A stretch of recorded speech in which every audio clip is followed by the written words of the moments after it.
ನಮಸ್ಕಾರ. ಆ, ಮೊನ್ನೆ ನಮ್ಮ ಶಿವಮೊಗ್ಗ ಜಿಲ್ಲೆಯ ಮಾನ್ಯ ಸಂಸದರು ಮತ್ತೊಂದು ಬಾಂಬ್ ಹಾಕಿದ್ದಾರೆ ಪರಿಸರದ ಮೇಲೆ.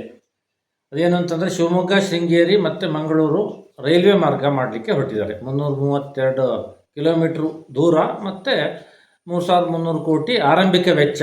ಅದಕ್ಕೀಗ ಸ್ಥಳ ಸರ್ವೆ ಮತ್ತು DPR ಮಾಡಲಿಕ್ಕೆ ಮಂಜೂರಾಗಿದೆ. ಅದು ಮಲೆನಾಡಿಗರ ಬಹಳ ವರ್ಷದ ಕನಸು ನನಸಾಗ್ತಾ ಇದೆ. ಅದು ಕೃಷಿ ಕ್ಷೇತ್ರಕ್ಕೆ ಮತ್ತು ಪ್ರವಾಸೋದ್ಯಮಕ್ಕೆ ಹೊಸ ಕ್ರಾಂತಿಯನ್ನೇ ಸೃಷ್ಟಿ ಮಾಡ್ತಾ ಇದೆ ಅಂತೆಲ್ಲ ಅವರು ಬಹಳ ದೊಡ್ಡ ದೊಡ್ಡ ಮಾತನ್ನು ಮಾಧ್ಯಮದ ಎದುರು ಹೇಳ್ಕೊಂಡಿದ್ದಾರೆ. ಅಲ್ಲ ಮಾನ್ಯ ಸಂಸದರೇ, ಮಲೆನಾಡಿನ ಸಮಸ್ಯೆಗಳೇನು ಅನ್ನೋದು ಬೇರು ಮಟ್ಟದಲ್ಲಿ ನೀವು ತನಿಖೆ ಮಾಡೋದು ಬಿಟ್ಟು, ನೀವು ಅಲ್ಲಿ ಆಗುಂಬೆ ಸುರಂಗ ಮಾರ್ಗ, ಮಂಗಳೂರಿಗೆ ರೈಲು ಪಥ, ಇಲ್ಲಿ ಕೊಡಚಾದ್ರಿ ಕೇಬಲ್ ಕಾರು, ಇದು ಏನೇನೋ ಕಾಗೆ ಹಾರಿಸ್ತಿರಲ್ಲ ನೀವು. ನಿಮಗೆ ಅಂದರೆ ನೀವು 3-4 ಬಾರಿ ಸಂಸದರಾದವರು, ಇಡೀ ದೇಶವನ್ನು ತಿರುಗಿದವರು, ಮಲೆನಾಡಿಗರ ಸಮಸ್ಯೆ ಗೊತ್ತಾಗೋದಿಲ್ಲ ನಿಮಗೆ. ಶಿವಮೊಗ್ಗ ಜಿಲ್ಲೆಯಲ್ಲಿ ಇವತ್ತು ಸಣ್ಣ ಪುಟ್ಟ ಹಿಡುವಳಿದಾರರು, ಅಡಿಕೆ ಬೆಳೆಗಾರರು ಬದುಕಕ್ಕೆ ಸಾಧ್ಯವಿಲ್ಲದಂಥ ಪರಿಸ್ಥಿತಿ ಇದೆ. ಮಂಗಗಳ ಹಾವಳಿ ಮಿತಿ ಮೀರಿದೆ. 1980ನೇ ದಶಕದಲ್ಲಿ ಸಾವಿರಾರು ಎಕರೆಯನ್ನು MPME ಲೀಸ್ ನೀಡಿದ್ರಿ. ಆ ಲೀಸ್ ಅವಧಿ ಮುಗಿದೋಗಿದೆ 2020ಕ್ಕೆ. ಮತ್ತೆ 40 ವರ್ಷಕ್ಕೆ ಲೀಸ್ ಅವಧಿ ಮಾಡಿದ್ರು ತಮ್ಮ ಪೂಜ್ಯ ತಂದೆಯವರು. ಅದೇ ಸಾವಿರಾರು ಎಕರೆಯಲ್ಲಿ ನೀವು ಹಣ್ಣಿನ ಗಿಡಗಳನ್ನು, ಪಶ್ಚಿಮ ಘಟ್ಟಕ್ಕೆ ಬೇಕಾದ ಬೆಳೀತಕ್ಕಂಥ ನೈಸರ್ಗಿಕ ಗಿಡಗಳನ್ನು ಬೆಳೆದಿದ್ರೆ ಇವತ್ತು ರೈತರು ಬದುಕೋತಿದ್ರು. ಮಂಗಗಳು ಆ ನೈಸರ್ಗಿಕ ಕಾಡಿನ ಹಣ್ಣುಗಳನ್ನು ತಿಂದು ಬದುಕ್ತಾ ಇದ್ದು, ಕಾಟಿ ಸಂಘರ್ಷಗಳಿರ್ತಾ ಇರಲಿಲ್ಲ. ಈ ಥರದ ಹಲವು 10 ಸಮಸ್ಯೆಗಳಿವೆ. ಅಡಿಕೆ ಇದಕ್ಕೆ ಒಂದು 5-6 ಥರದ ರೋಗ ಬಾಧಿಸ್ತಾ ಇದ್ದಾವೆ. ಮಂಗಗಳ ಕಾಟದಿಂದ ಯಾರು ಏಲಕ್ಕಿ ಬೆಳೀತಾ ಇಲ್ಲ, ಅವರು ಬದುಕು ಮೂರಾಬಟ್ಟೆ ಆಗಿದೆ.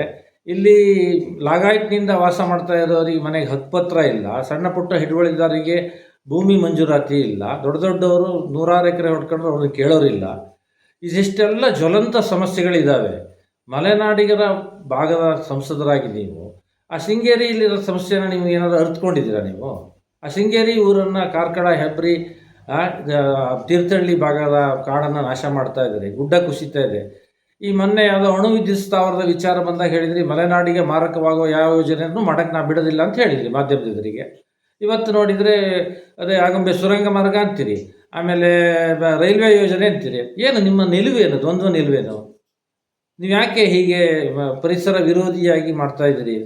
ಒಂದು ಚಿಕ್ಕ ಕತೆ ಹೇಳಿ ನಿಮಗೆ ಅದನ್ನು ಇದು ಮಾಡ್ತೀನಿ. ನಮ್ಮ ರೈತರಿಗೂ ಆಗುತ್ತೆ, ನಿಮಗೂ ಮನ ಮುಟ್ಬೋದು. ಒಂದು ಒಣ ಮೂಳೆಯನ್ನು ಒಂದು ನಾಯಿ ಕಡಿಲಿಕ್ಕೆ ಶುರು ಮಾಡ್ತು.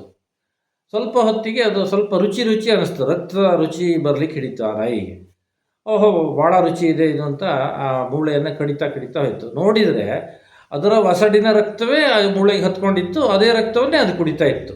ನೀವೇನು ಮಾಡ್ತಾಯಿದ್ರಿ ಈಗ ಅಂತಂದರೆ, ಕಳೆದ 3-4 ಅವಧಿಯಲ್ಲಿ, ತಮ್ಮ ಅವಧಿಯಲ್ಲಿ ಈ ಮಲೆನಾಡಿಗರ ಮೇಲೆ ನೀವು ಅಭಿವೃದ್ಧಿ ಎಂಬ ಒಣ ಮೂಳೆಯನ್ನು ಎಸಿತಾ ಇದ್ದೀರಿ.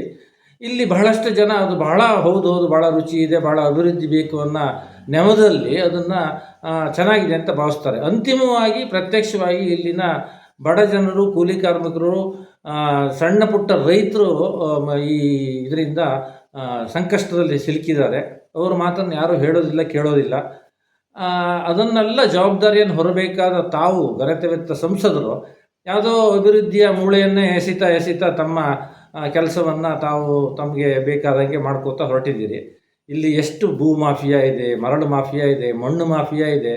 ಈ ಕೃಷಿ ಮತ್ತು ತೋಟಗಾರಿಕೆ ಇಲಾಖೆಗಳು ಸರಿಯಾಗಿ ಕೆಲಸ ಮಾಡ್ತಾ ಇಲ್ಲ.